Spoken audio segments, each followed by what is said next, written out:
मेरठ में हुआ एक मामला सुलझने का नाम नहीं ले रहा है। जितने मुंह उतनी कहानियां हैं। जो कहानी कागजों यानी पुलिसिया एफआईआर में है, उसके मुताबिक एक दलित लड़की को उसके घर के पास से अगवा कर लिया गया। किडनैपिंग तो हुई ही, मौके पर लड़की की मां पर भी हमला किया गया, जिसमें उनकी जान चली गई। मामले में जम के राजनीति हुई, दबाव बना। थोड़ी देर से ही सही पुलिस ने अगवा लड़की को बरामद कर लिया। आरोपी को भी गिरफ्तार कर जेल भेज दिया गया है। मगर कहानी यहाँ खत्म नहीं होती। कहानी में कई थ्योरीज हैं, कई सवाल हैं जिनके जवाब मिलने अभी बाकी हैं। पहली कहानी वो है जो आरोप है पीड़ित परिवार की तरफ से जो सामने आए हैं, एफआईआर में जो दर्ज है। आरोप है कि 8 जनवरी को लड़की मां के साथ खेत की ओर जा रही थी। रास्ते में आरोपी पारस सोम ने लड़की से छेड़छाड़ की। सोम के साथ सुनील भी था। आरोप है कि मां ने विरोध किया तो युवक ने जाति सूचक गालियां दी, फिर फरसे से मां पर हमला कर दिया और लड़की को अगवा करके ले गए।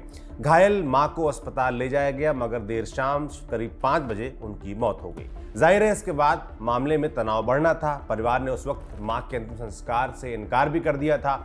गांव वाले इकट्ठा हुए, मौके पर राजनीतिक दलों का जमावड़ा लग गया। सपा विधायक अतुल प्रधान पहुंचे, जिनकी पुलिस से खींचतान भी हो गई।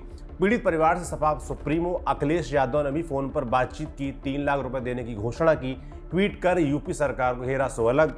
गांव में तनाव देखते हुए कई थानों की फोर्स, आरएएफ और पीएसी तैनात कर दी गई। तनाव के बीच प्रशासनिक अधिकारी मौके पर पहुंचे और मृतका के पति से मिले। परिवार ने इस दौरान 4 मांगे रखी।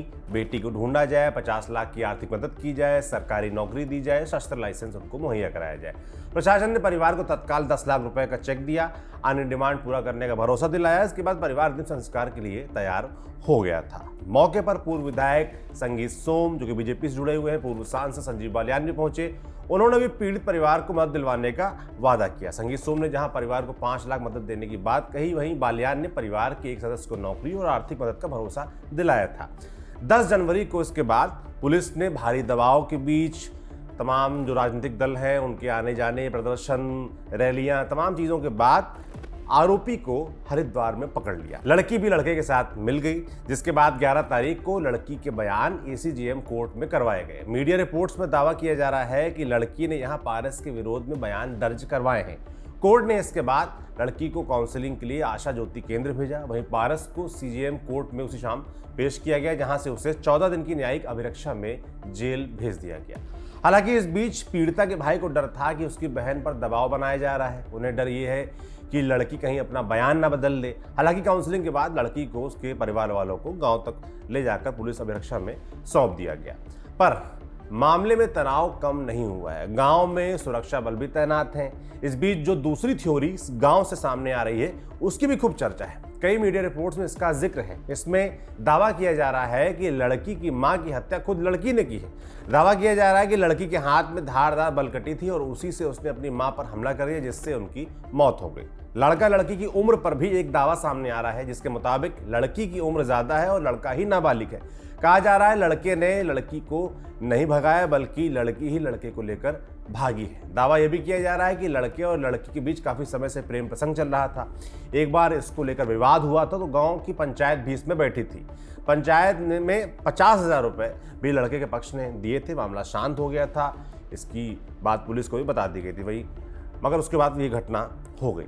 अब इस थ्योरी के बाद जाहिर है मामले में कई सवाल खड़े हो रहे हैं। हम बिल्कुल ये दावा नहीं करते कि ये थ्योरी सही है, पर जो सवाल है कि लड़की की मां की हत्या कैसे हुई, जो आरोप ने बताया उससे पहले आपको, लड़की लड़के के बीच क्या पहले से संबंध थे, लड़की खुद की मर्जी से गई या लड़के ने अगवा किया, लड़की और लड़के की उम्र पर जो सवाल उठ रहे हैं, आखिर नाबालिग है कौन।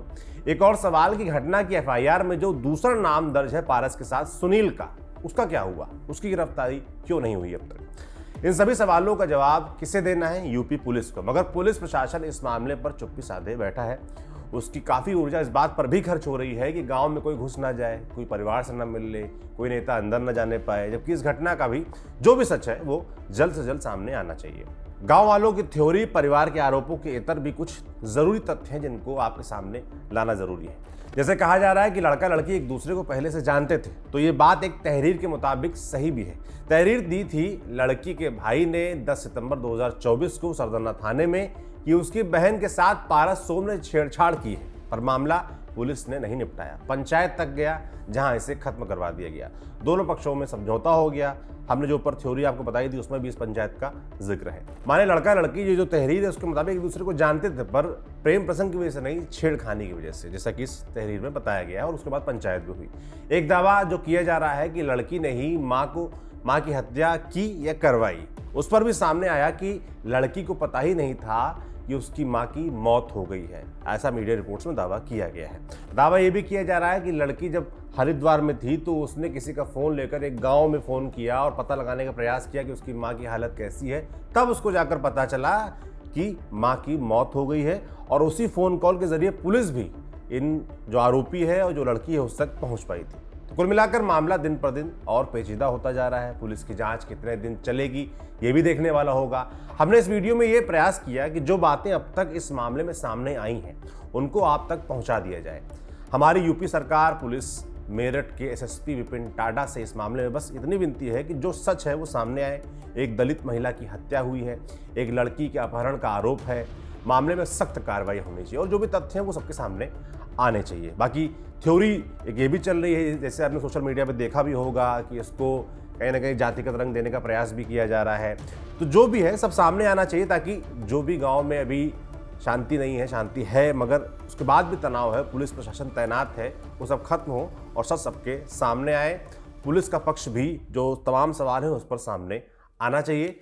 बाकी हम इस पर नज़र बनाए रखेंगे, जो भी अपडेट आता है आप तक जरूर पहुंचाएंगे। आप देखते रहिए न्यूज़ पिंच।